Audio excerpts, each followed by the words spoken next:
tell you when you won't recall. Do you remember the first time you met Harry Truman? Well, I'll never forget it because it was the first time I was ever in the White House. Having been just elected to Congress in 1946, we were invited to the reception that the president traditionally gave then and even now for the new members of Congress, and for that matter, all members of Congress. I remember we had a little bit of a family problem then because we were pretty strapped financially after the campaign, but this event was black tie for the men and long dresses for the ladies. And Mrs. Nixon felt she had to have a new dress, and she certainly did have to have one. And I said, well, go ahead. She said, well, I'm going to get it because it's probably the only time we'll ever be in the White House. So she got the new dress. We went. It was a mob scene, of course, with so many there, but we will always remember it. I remember when we met President Truman that he and Mrs. Truman were standing together in the Blue Room, as I recall, and he shook hands in the way that people often shake hands in receiving lines when they wanted to get you through. He'd take your hand and just push you on to the next one and push you on to the next one, and it went pretty fast. What's your handshaking technique? I always believe it's very important for even 10 seconds for that matter. Look them straight in the eye and then on, and very strong. The fish handshake, I think, is something that just turns me off. Now, some people have it. Our British friends usually use it, but I think that an American should shake hands strongly and firmly and look people in the eye. What were your impressions of him as a man or as a president, as a leader? Well, my impressions, I think, were colored a great deal by my first meeting with him. On this occasion, of course, was not a meeting, it was a handshake. But in July of that year, that first year of 1947, a group of 4 freshman Republican congressmen met with Truman in the Oval Office. The way it came about is that Charlie Kirsten from Wisconsin requested an appointment, and it was given. Incidentally, at the time, since we were members of Congress, we all thought we were important enough to deserve to be invited down to see the president. But as I look back at it in retrospect, I really marvel that Truman ever did it. But then I think that tells us something about him. He was a very good politician. He knew that the Republicans had an overwhelming majority in the House and in the Senate. He needed Republican votes. He also knew something else, that the 4 of us, and I'm sure that our records were checked before we ever got in that Oval Office, had supported the Greek-Turkish aid program, whereas many liberal Democrats had opposed it. He needed us as friends. And then I think he might have been impressed with the fact, he just liked the fact that we had the temerity to ask, and so he sort of appreciated that because that's the kind of thing he might have done. What were your feelings as you stepped over the threshold of the Oval Office for the first time? Well, my feelings were, of course, one of profound respect for that place. It's a hallowed place. I'd read about it and seen pictures of it. But I think my recollection of the meeting is more of the man than of the office. President Truman, before we went there, was one who had not received a particularly good press. When he succeeded Franklin D. Roosevelt, there were many in the media and many in the country for that matter who said, can this little pipsqueak from Missouri, poorly educated and so forth, step into the shoes of Franklin D. Roosevelt, who was a great heroic figure for so many years? And many wondered whether he could. I would say that nobody could have filled the shoes of Franklin Roosevelt, but Harry Truman made his own footprints in the sands of history. At this particular point, however, having read about him as being somewhat uneducated, rather crude and rather limited, I was impressed with the fact that he had a sense of history. He demonstrated that by taking us over to the globe, which was there in the office, and turning it to Manchuria and pointing out, which was quite prophetic at that time, how important Manchuria in terms of its natural resources could be in the future, and how important that whole area of China could be in the future for this country and for the world for that matter. And then he turned the globe a little further to the Soviet Union. He said, you know, I like the Russian people. They got along very well, the Russian soldiers did, with our soldiers at the Elbe. He said, as far as I'm concerned, they can have any kind of a system they want, provided they don't try to impose it on us. He spoke not in a dramatic way, but almost in a matter-of-fact way, that the most difficult decision he'd ever made was to drop the atomic bomb, a decision which I think, incidentally, was his greatest decision, the most courageous one, and was totally right. I would say, too, that in terms of his manner, at that point, before he was elected in his own right in 1948, he was somewhat humble, very direct, but not at all overbearing, not at all cocky, as he sometimes later came to be. So all in all, I would say that he made a good personal impression on all of us. I thought right then that those that criticized him because of his lack of education failed to recognize a truth which I have always felt was the case where many leaders are concerned. Education sometimes can strengthen the brain and weaken the backbone. Harry Truman had a pretty good brain, but I can say that his backbone was strong, and that's what sustained him through those years. He was a terrifically crusty figure, and I know there was a lot of shock at the time that your White House tapes were revealed about the language that went that was spoken in the Oval Office, and yet the records indicate that Truman, possibly next to Johnson, had the most salty language, and he was also, by the time he left office, a very unpopular figure. And yet, for the last 10 years or so, there seems to have been a tremendous revision of opinion about him. Do you have any insights into that? Well, I would say that as far as President Truman is concerned, that the revision is taking place for several reasons. One, because as far as those who write that kind of article, who write instant history, most of them are liberal. Most also, when they do have partisan affiliations, are Democrats. He, in terms of his domestic policy, was very liberal. His Fair Deal was more liberal than the New Deal. And in terms of his partisanship, of course, he was a very partisan Democrat. I think that helped in terms of the revision. The fact that those that are writing it approved of what he was trying to do in those particular areas. In addition to that, I think the fact that Truman was so refreshingly candid. He was an interesting personality. The things that made him unpopular at the last of his service, unpopular because it was combined with the Truman scandals, the war in Korea, which was not being waged effectively, many people thought. Those things that made him unpopular, then that crusty, arrogant, what many things thought arrogant and too cocky attitude, made him far more interesting to instant historians today.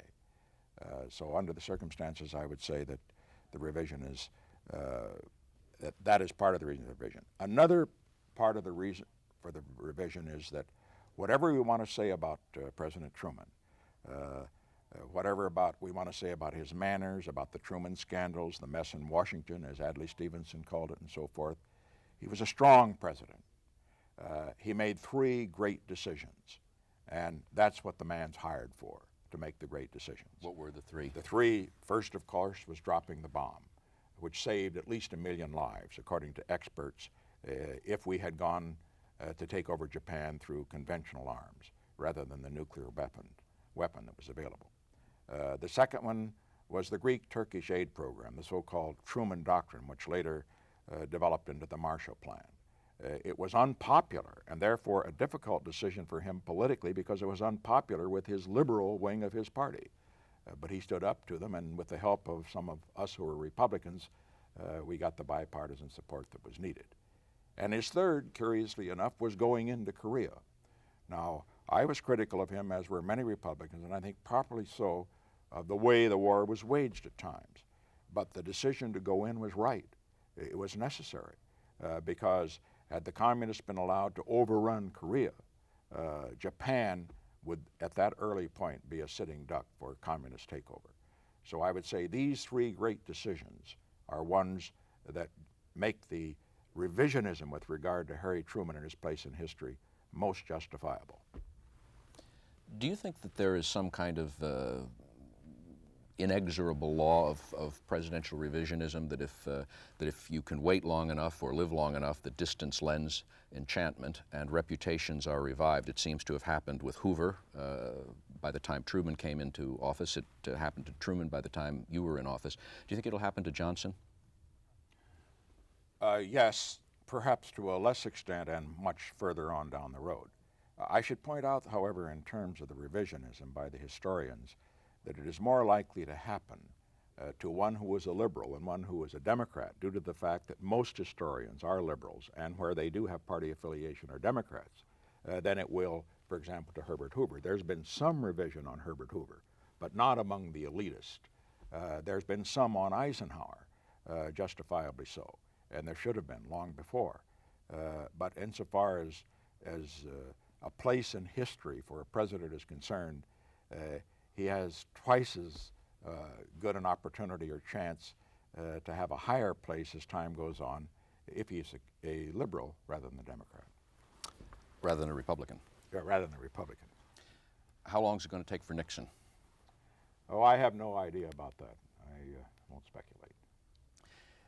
Harry Truman once said that there are only two men in the whole history of the country that I can't stand.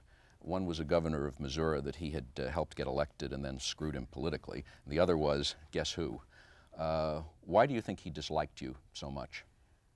Well, the major reason for his dislike goes back to the Hiss case. Certainly when we were there in July of 1947, the four congressmen, he liked us politically because we had given him support on the Republican side that he couldn't get from his liberal Democrats. He liked that. But later on, it was my responsibility to conduct the investigation of the Hiss case. That embarrassed Truman. I want to make it clear that as far as Truman is concerned, there's no question that he was an anti-communist. But where the Hiss case was concerned, he had condemned the Committee on Un-American Activities as trying to bring a red herring into the campaign of 1948. He felt that the investigation was politically motivated, and even though evidence was brought to his attention that clearly indicated that Hiss had turned over top secret documents to Soviet agents, he still persisted in condemning the committee and therefore condemning me. I remember so well being told by Bert Andrews, the New York Herald Tribune, that when the so-called pumpkin papers were brought to Truman's attention by an assistant attorney general of the United States, he looked them over and he said, "The son of a bitch, he betrayed his country. The son of a bitch, he betrayed his country."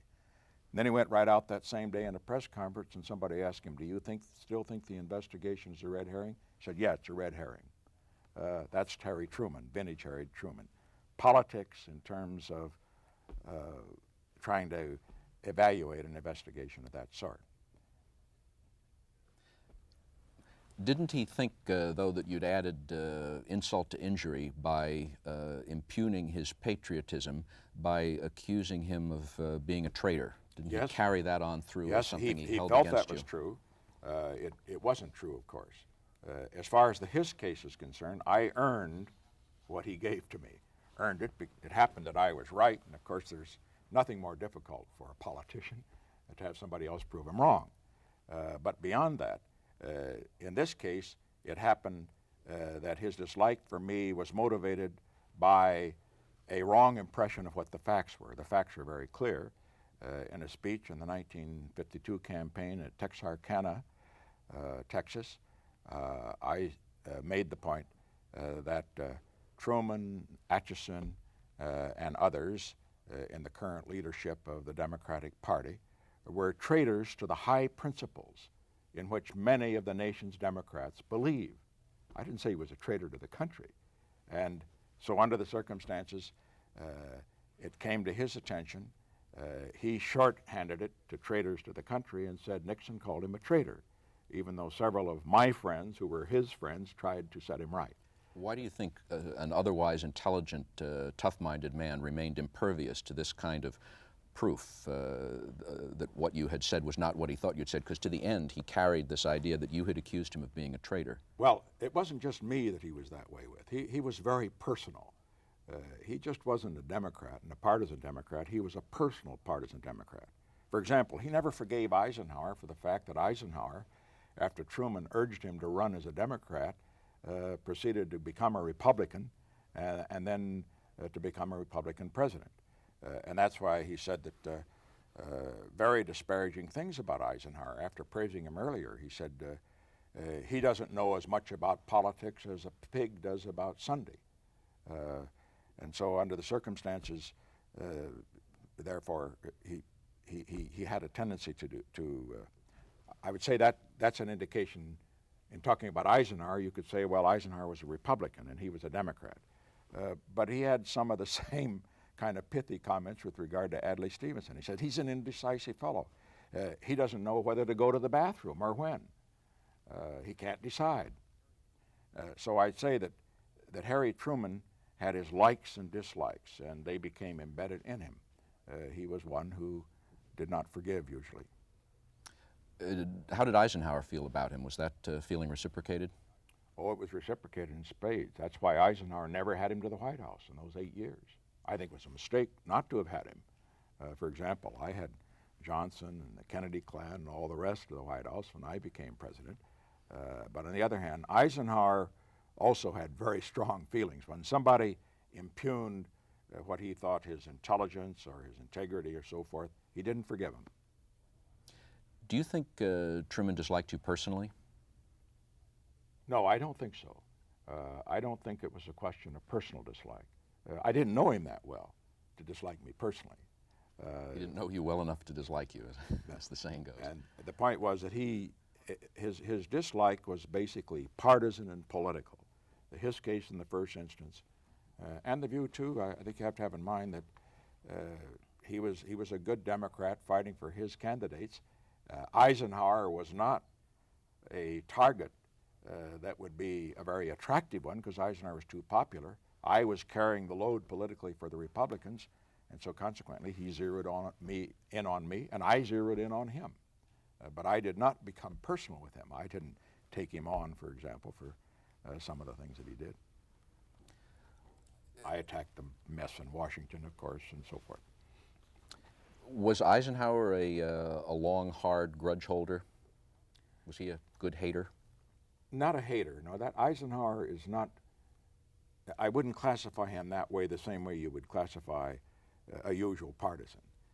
But on the other hand, he had a long, long memory. And sometimes because he was not a politician, or he would take things personally that a politician would let roll off the back. That was why also he didn't want to have Stevenson come to the White House, because he thought Stevenson had said some things that were beyond the pale in the campaign of '52. And he wouldn't let his staff bring Stevenson in to see him, even when they felt that Stevenson coming to the White House might help Eisenhower get through a program for foreign aid. That was the way Eisenhower was. Your relationship with Harry Truman wasn't entirely grim. I think there were a couple of lighter moments to it. Yes, we had some lighter moments. One I particularly remember was when I was the Republican speaker at a gridiron dinner. This is after Truman had left the presidency. And before the dinner, they have a custom of having the head table all get together in a small room just before you go into the main dining room at the Statler Hilton Hotel, where those dinners were held at that time. I was at that reception, and I saw Harry Truman sort of standing over by himself, alone. Sometimes a former president can become very lonely. And as I saw him standing there, I went over to the bar. I knew the bartender well, and I said, make Mr. Truman his drink. And he says, oh, it's bourbon. So he poured bourbon on the rocks. I took it. It was Jack Daniels, incidentally, a very good bourbon. I took the drink and took it over to Harry Truman. I said, Mr. President, here's bourbon for you. And he said, thank you, sir. You're a real gentleman. Then we went in to make the speeches, and I made the Republican speech, the usual 10-minute speech, part of it serious, and ending usually on what is supposed to be a half-serious or humorous note. And so I related that incident to the press people and the other bigwigs that were there for the dinner. The theme of the dinner that night was that everything is made for love. All the songs were everything is made for love. And so I said, I know the theme of this particular dinner. I want to tell you an incident that proves that that theme is correct. I said, I went in and I saw Harry Truman the night. I brought him a bourbon. And you know what happened? he took it and thanked me for it. And I can assure you that when Harry Truman will take a glass of bourbon from Dick Nixon and drink it without asking somebody else to taste it first, that's love. Do you think the theme was right? Is everything made for love? You have to say that now and then. But as far as war and politics are concerned, love plays very, very little part. We have some film of an event in your presidency when you went out to Independence, Missouri, and took with you to present to President Truman for the Truman Library the piano that he had played in the White House. Do you have any recollections as you see this film? Well, the piano was on the second floor of the White House. It was sort of a beaten up thing in any event, but that wasn't the reason we took it. As a matter of fact, Harry Truman wanted that piano. I'm sure he wanted it, not because he had played it, which he had, but because his daughter Margaret had also used it. Of course, she had become quite an accomplished singer. And so under the circumstances, I just loaded the plane onto Air Force One. We flew it out to Independence and presented it to him. And then I see a picture there of me playing the piano, and there's Harry Truman standing behind me clapping. But let me tell you, he was not one to go overboard. After all, I play by ear now, and I had a few blue notes. I was playing the Missouri Waltz. And he didn't say, "That's excellent." He says, "That's pretty good." What was, did you have any dealings at all with Mrs. Truman, any impressions of her?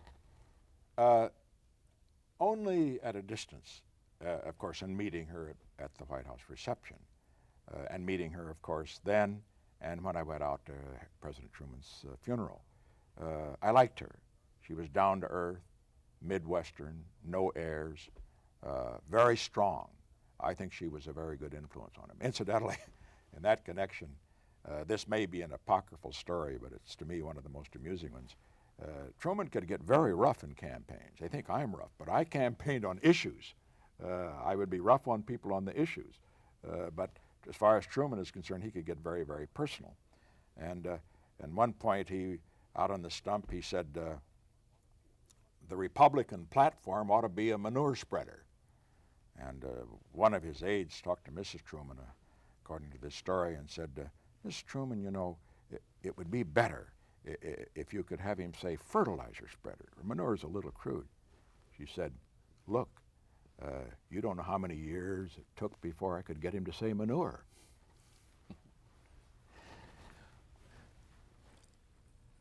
Looking back at that 52 campaign, do you see any of the language you used, and particularly the line about traitors to the high principles of the Democratic Party, as being inflammatory or excessive? Because after all, at that time, the whole issue of loyalty and of communist infiltration was a tough issue being used against the Democrats. Even to use the word traitors to the high principles, was that a buzzword that wasn't intended to be under any circumstances? As a matter of fact, in that same campaign, an issue that developed was that Bill Jenner, the senator from Indiana, had coined the phrase of 20 years of treason. And I made the point that there was only one party of treason in the United States, the Communist Party. So I constantly tried to reassure audiences that the problem was not a party, one party being the party of treason and the other party being the party of loyalty. And I must say that in all campaigns, the rhetoric gets excessive. I think, for example, in retrospect, that I was too rough on Atchison. Atchison was wrong on Asia. He never understood it. He didn't go there enough, if at all, when he was Secretary of State. But he was right on Europe and deserves high mark for the leadership he provided in the Marshall Plan and other areas. And I was overly rough on him, just as Harry Truman might have been a little overly rough on me. There's a book that's recently been published about the Rosenberg case, which, if it's true, upsets the liberal pantheon in that, based on government and other documents, it indicates that the Rosenbergs were, in fact, guilty, although at least Julius Rosenberg was specifically guilty, and Ethel to perhaps to a lesser extent. but it also indicates that the government went overboard in framing a case against them. Did that shock you as you read about that, or surprise you, or make you feel vindicated? No, as far as the Rosenberg case was concerned, of course, that final decision, the decision not to delay the sentence, was President Eisenhower's. I was in the room when it happened. It was in the cabinet room. And I recall very well the Attorney General, Herbert Brownell, and Bill Rogers, the Deputy Attorney General, bringing the facts to the President, to his attention. And the decision was made, not in that room. He made it later, as he always did. Did anybody argue for clemency? No. The evidence was clear. There was no question about their guilt. As even this book, in which the authors started out convinced they were innocent, and then came around to becoming convinced they were guilty. Does it bother you that some of the evidence, although they were apparently guilty, that some of the evidence was cooked by the FBI to make them appear even more guilty, which might have affected the judgment on clemency, at least for Ethel Rosenberg? Oh, certainly. If we had known that at the time, if President Eisenhower had known it, he might have taken a different view with regard to her. In other words, tainted evidence, even though a person is totally guilty, is a reason to get him off. Take Daniel Ellsberg. Daniel Ellsberg was guilty of illegally taking top secret papers from the Pentagon and turning them over to be published in a newspaper. And yet, because the evidence was tainted, he's scot-free, making a lot of money on the lecture circuit, particularly at the elite Ivy League colleges. So as far as Mrs. Rosenberg was concerned, she was entitled to get off on that basis too. Does it disillusion you about J. Edgar Hoover that presumably it wouldn't have been done without his knowledge, if indeed without his direction, that the FBI was cooking evidence in such a way? Well, I wouldn't. I followed that book that you refer to, and the case they make for cooking the evidence is pretty weak. It's a question of really a matter of judgment, and there isn't any.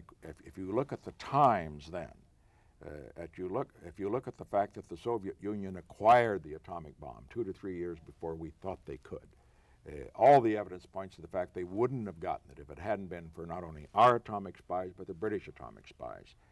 You can see why overzealous prosecutors and those that are assisting prosecutors like J. Edgar Hoover would certainly tilt their prosecution and their investigation in a way toward guilt rather than toward innocence. Now, if you look at it coolly in retrospect at this point, certainly we would have preferred that it not be done. But at the time, I understand why it was done. And let us understand, Mrs. Rosenberg was guilty.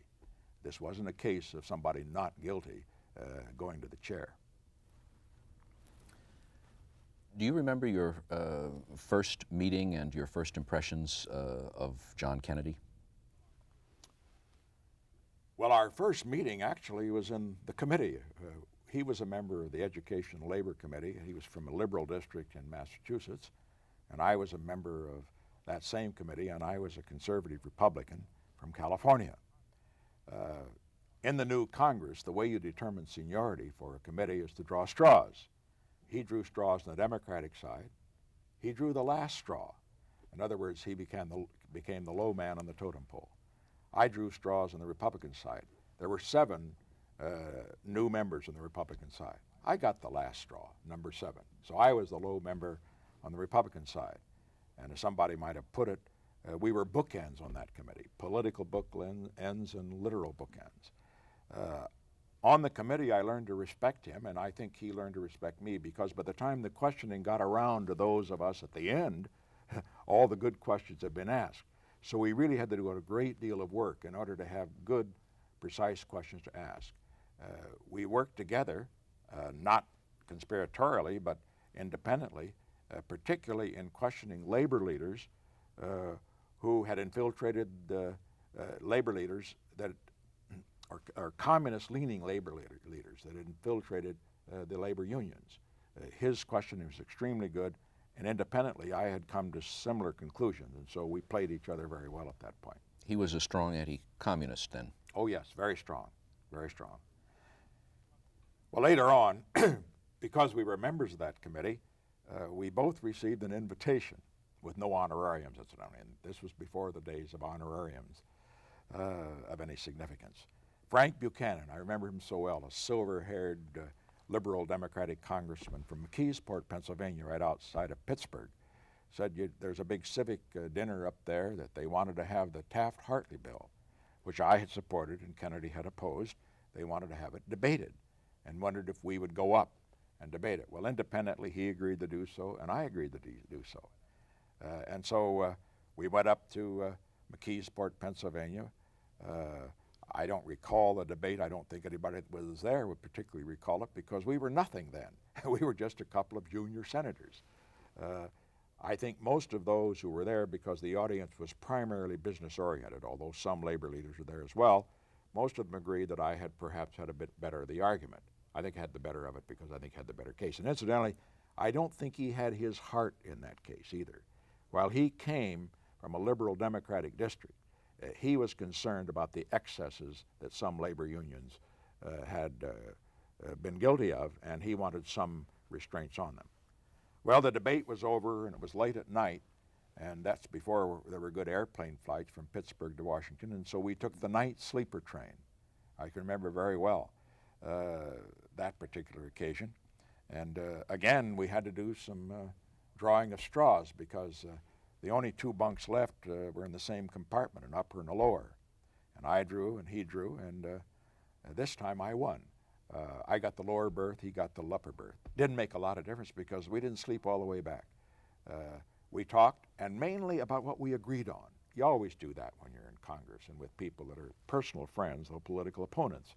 And so we talked about foreign policy, about the problems in Europe and the problems that might come up in Asia and the rest. I don't remember any discussion whatever of domestic policy. Didn't he become an unlikely contributor to your Senate campaign? Yes. In fact, I should point out that while our relations were not buddy-buddy, in fact, except for a very few, he didn't have buddy-buddy relations with anybody. He was not that. He was not the gregarious type that Teddy Kennedy is, for example. But they were friendly and personal. Who was he buddy-buddy with? George Smathers was a very good friend of his, for example.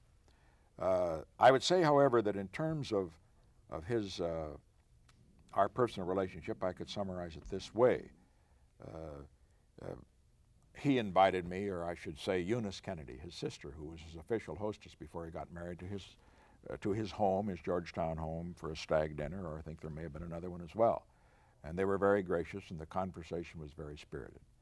I recall, too, being invited to his wedding. This was later on. And there were occasions when we had the opportunity of meeting on a very impersonal social basis. But John Kennedy was not one of the group that played handball down in the gym. I did that. He was not one that... Were you any good? I was fair, but not as good as somebody who didn't play enough. So in any event, we had a good personal relationship in that respect. I remember, incidentally, to show you how things can change in terms of political affiliations and the rest, the first time that I met his father, Joe Kennedy, the legendary Joe Kennedy. It was in 1960. This was before the nomination. And Joe Kennedy and Teddy Kennedy were standing outside the Colony restaurant in New York City. And I shook hands with them, and this is the first time I'd met Joe Kennedy. And he said, I just want you to know how much I admire you for what you've done in his case and in this anti-communist activity of yours. He said, if Jack doesn't get it, I'll be for you. Teddy didn't say anything, but I hope that he felt the same way. I saw Joe Kennedy later, incidentally, that same year. I was on my way to California by plane, and he was on the same plane with a beautiful girl. Oh, she was a raving beauty. And so I saw him, and I shook hands, and he introduced her to me as his niece. I don't know whether he had a niece out there or not, but she was a beauty. But as far as Kennedy himself was concerned, for example, he used to bring me, he'd bring me a book on occasion. I remember particularly, and I still have it in my library, he brought me the book To Light a Candle by Father Keller about the Christophers. It was inscribed by Father Keller. This is an indication of the kind of relationship it was. Did you consider that you were friends? Oh yes, we were friends. Not close friends, but we were not enemies by any stretch of the imagination. We never had a hard word between ourselves, never. You'd started to tell about the 1950 campaign. Well, this, in 1950, he came into the outer office. My secretary buzzed and said, Congressman Kennedy is here. And so, of course, he came right in and he handed me an envelope. He said, you know, I know you got a tough campaign against Helen Gahagan Douglas, and the family'd like to contribute. So he handed it to me, and there was $1,000 in cash. Later on, I think it was quite embarrassing to him, and he wanted it made very clear that the contribution was from his father and not for him personally. But he was delivering it. There was no question that whose side he was on. And later on, after the election, when he was speaking at Harvard, he said that he was not unhappy about my defeating Helen Gahagan Douglas because he had not found her one that he liked to work with in the Congress of the United States. Do you think that the money was, in fact, from him, or was it from his father? It doesn't make any difference. The Kennedy money is all in one pot, and he had a chance to get it. I think, let me put it this way, unless he had wanted me to beat Helen Gahagan Douglas, that money would never have come, because I didn't know his father at that time. I'm sure what happened is that he told his father that, well, this is one of the coming lights here, and his father was anti-communist and felt, because of what I'd done in the Hiss case, which was already under the belt at that point, that he'd like to be on that side. No, I don't think he was an errand boy for his father. The money may have come from his father, but he wanted it done too. There was no question about that. He was on my side in that campaign. It's been written that, or a lot has been written about the patriarch's tremendous influence on the Kennedy family, that Joe Kennedy set the tone and the pace for the entire family. And indeed, it was his thwarted presidential ambitions that led him to expect his son Joe Jr., and then when he died, John, and then when he died, Robert, and now Edward, that the mantle sort of fell to them. It's also been argued or written that the fact that he was very open in his, you mentioned his niece, but there are stories that when Gloria Swanson was his mistress, he actually had her on a boat to England with Rose Kennedy, and she simply had to accommodate herself to the women that he brought around. And it's been argued that that influenced the Kennedy family's attitude towards women generally. Do you see anything to that in your observation of him or them? No. As far as he was concerned, I frankly wasn't particularly interested in what his extracurricular life was. And I must say this, insofar as the time before he went to the White House, and I can't speak for what happened then, he was quite circumspect about it. I mean, he didn't flaunt it around and run around with the babes, particularly after he was married. My guess is, I don't want to wrong anybody, but that there's not much action on the streets of McKeesport after dark.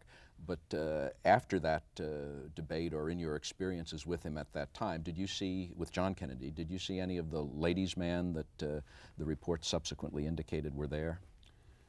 No, I really didn't. As I said, it isn't something that I discussed with him. Maybe we weren't that close. Maybe that's something that a very close friend, like maybe a George Smathers, might have talked with him about. But I can never remember a discussion with him about girls. I don't recall his being known, having a reputation around the House of Representatives, that is, around the office building, as being one who's chasing the girls. I am sure, based on what we have read since, that he was rather active, and he, of course, apparently came by it through inheritance, through his father, who was quite a swordsman. In 1952, when you were nominated at the Chicago Convention, John Kennedy wrote you a letter, which you reprint in your memoirs, and I wonder if you'd read it for us.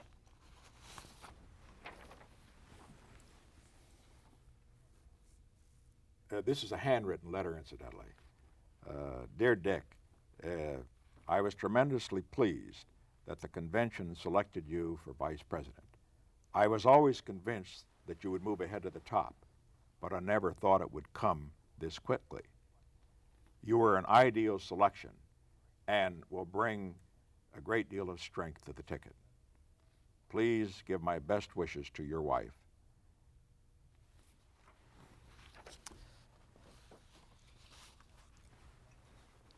I must say, incidentally, that our communication in that respect was not just one-sided. I wrote to him in 1956 after he had tried to gain the nomination on the Democratic ticket, and he made a very good run for it, almost got the nomination, but was turned down probably because he was a Catholic at that point. But in any event, I wrote to him afterwards and congratulated him on a very good race, and I think he appreciated that fact. That's something that you do in politics. I wrote to Hubert Humphrey after he lost the nomination back in 1972. I write, as I've often said, to losers as well as winners, because I've been both. Could you read again just the last? You left out one section of the very last paragraph there. Oh, yes. Want me to read the whole thing again? Actually, I didn't bring my glasses. I forgot about it. All right. Okay. This was a letter that was incidentally written by hand, and it said, Dear Dick, I was tremendously pleased that the convention selected you for vice president.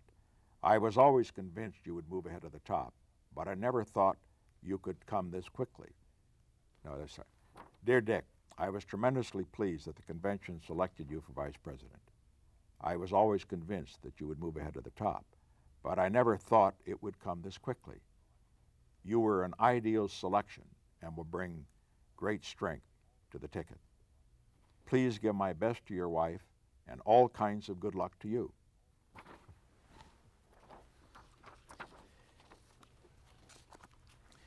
You've described your first meetings, meeting with and impressions of John Kennedy, Congressman John Kennedy. Do you remember your last meeting with President John Kennedy? Well, the last meeting was not a meeting, it was a telephone call. We were in Rome at the time on a family vacation in 1963, and he was in Rome on a state visit. And it happened that we were in the same hotel. He was there for a meeting, and I was, of course, staying there.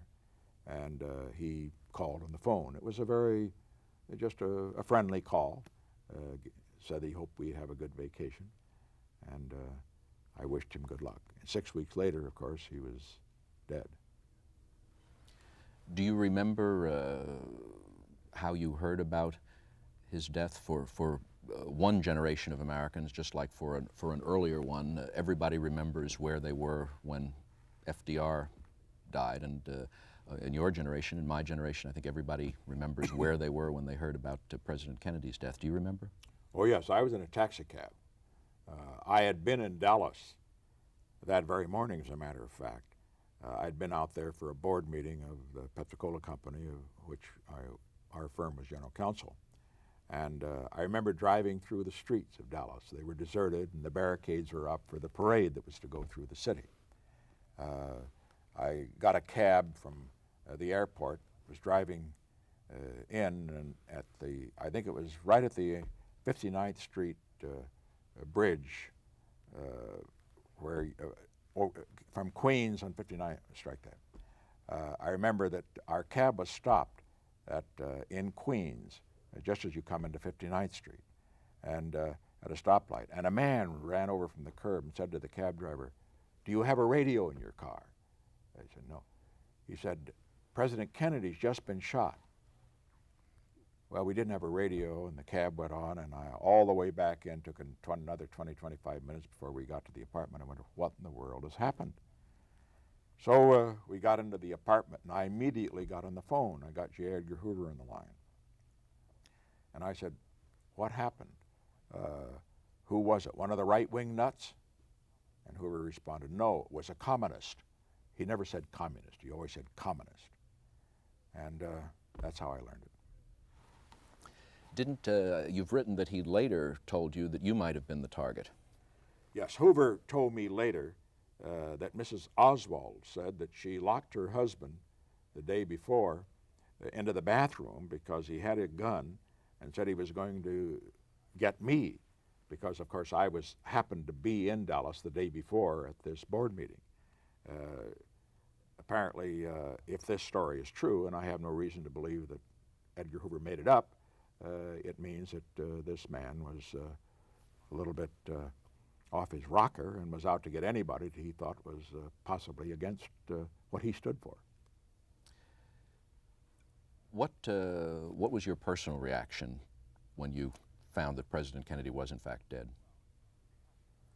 Well, it was the reaction of, I think, most everybody that first one of sadness, profound sadness, the tragedy of it all, a man so young with so much life ahead, the tragedy for him, his family, for his supporters and friends, for the free world generally, the tragedy for the country that an assassination could take place and be allowed to take place. That certainly was something that ran through my mind. I didn't have any feeling that there, but for the grace of God, go I. I had, after all, I'm very fatalistic about life in general. And as far as I'm concerned, I always feel that what you have to do is to live life to the hilt. You have to, I always start out each day figuring this day may be the last, and live it right to the hilt. If you shortchange life, you shortchange yourself. You never look back, but always go forward. I think President Kennedy, John Kennedy, felt the same way. And the tragedy that he had to have his life snuffed short, to an extent, I think is balanced by the fact that he lived it to the hilt. How do you feel about the use of the insanity plea in assassination attempt cases? For example, John Hinckley has recently and successfully used it in his attack on President Reagan. Well, I support what I consider the responsible proposals to modify the plea so that it just isn't used, made up, temporary insanity. If you have temporary insanity, you can say that everybody, any cold-blooded murderer, is temporarily insane. At the present time, the plea covers far too many people who, frankly, should pay for their crimes. I think we've anticipated the answer to this question, but I'll ask it anyway. We have a photograph of you and Mrs. Nixon standing next to the catafalque at the Kennedy lying in state in the rotunda of the Capitol. Do you remember what you were thinking or what was going through your mind as you stood there looking at his coffin? Well, I'm not one that is going to say that I had profound feelings at such a time and so forth. That isn't the way it was. I think my feelings were the same of any person who was, as I had been, a personal friend, one who respected him, although he had been my political opponent, respected him as a man, and particularly as President of the United States. I think the primary feeling was one of the tragedy of it all, of a life being snuffed out, even though he was against me, even though he was an opponent. In our system, the better the competition, the better the eventual leader is going to be. And he was a great competitor. And in that sense, the loss to the country was irreparable. Then, of course, just the human tragedy of it all. A lot has been written and spoken and even sung about the Kennedy style, that sort of collection of events and attitudes and conduct which, for one brief shining moment, created Camelot on the Potomac. One might expect that you have a slightly different approach to the Kennedy style. How would you describe the Kennedy style? Well, I would describe it first as being suave, smooth, debonair, and that appealed, of course, to many in the media uh, who are more, frankly, suckers for style than average people, for that matter. Are they suave, smooth, and debonair themselves? No, but they want to be. They always admire it. But in Kennedy, they saw somebody that they would like to be, and so consequently, it appealed to them. Also, that I guess the Kennedy style had to do with the fact that he was considered to be an intellectual. Was he? I would rate him more so than most in that office. He was a good phrase maker. He read books. Many don't. And whether he was or not is not so important, is that he enjoyed the company of intelligent people, of intellectuals. He made them feel important, and that was the case. But I think another thing that appealed to the media was that he was more than simply a suave, smooth intellectual. They're Ivy League intellectual.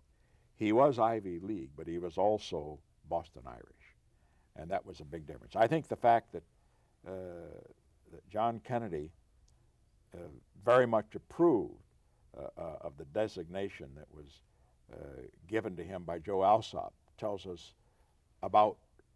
one of the reasons why he had this charisma. He was a Stevenson with balls, and therefore he was one that attracted the people who wanted a young, courageous man in the presidency, and yet one who was smooth and graceful. Basically, that's the mark of royalty. Do you think that the Kennedys are American royalty? Oh, in their minds, certainly.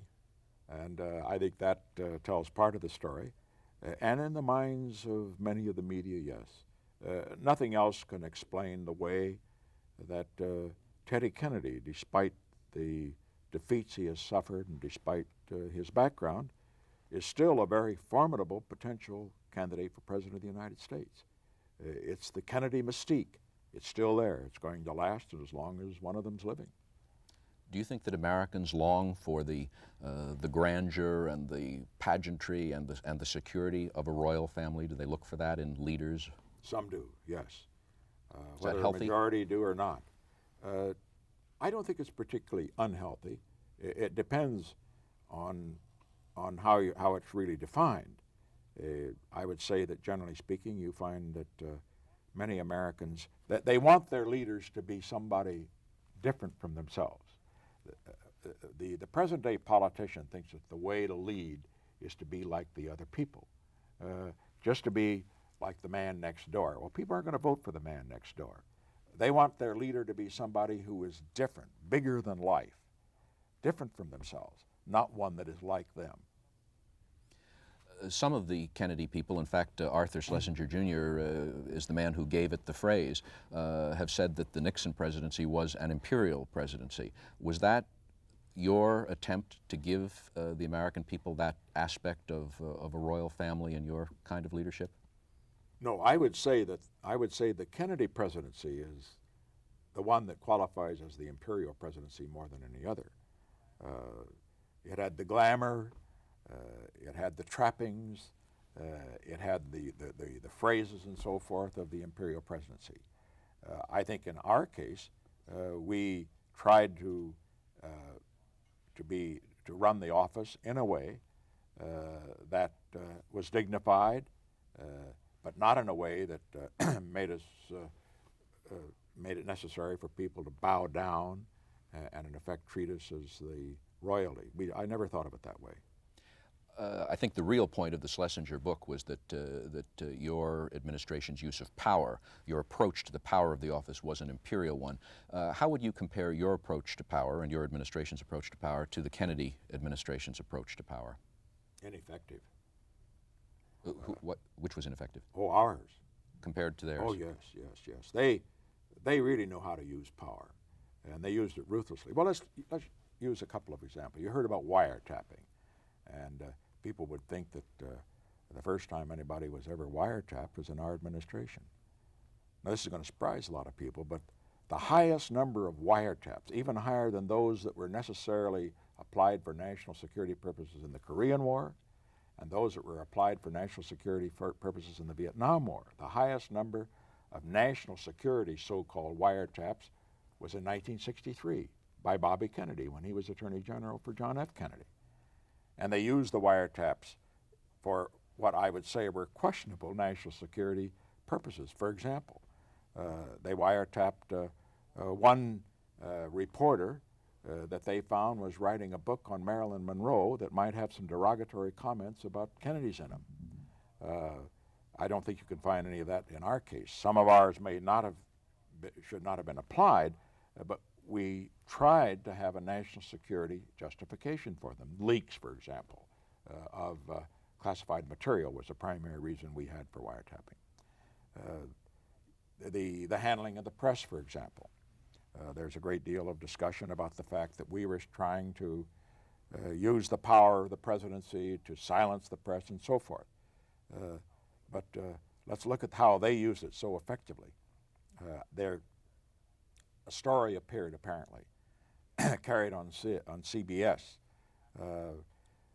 after the 1960 elections, indicating that the Catholic vote had been stirred up by the Kennedys during the election so that there was a pro-Catholic backlash among Protestants and the rest. And Kennedy was furious, and he called in Frank Stanton, the president of CBS, and took him on the carpet about it. And Stanton said, well, he said, look, we weren't using this for the first time. The print media has used this story before. And then Kennedy looked him in the eye and said, yes, but they aren't licensed by the federal government. And that's, of course, predictably, CBS soft-pedaled the story thereafter. Now, that's the use of power and using it effectively. And in campaigning, we have some pretty good examples.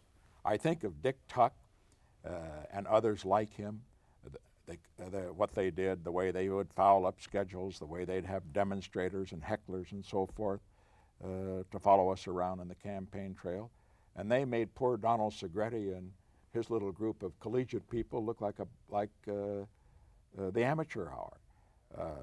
What I am suggesting is that while the Kennedy campaign did not develop, did not initiate or invent dirty tricks, they were the most professional in using them of any campaign that I know of. You tell these stories with such seeming relish. Do you envy this toughness and almost ruthlessness in campaigning? No, the only thing that I envy is the effectiveness. I think if you're going to engage in activities for which you are going to be held account, as you should, that they should be effective. That's why, for example, in the field of foreign policy, it turns me off to have congressmen and senators or other leaders huff and puff about the communists and so forth. And then when it comes to doing something effective, they back away. I'm interested in a policy being effective above everything else. And let me say, the Kennedys got it done. They got the job done. They were very effective.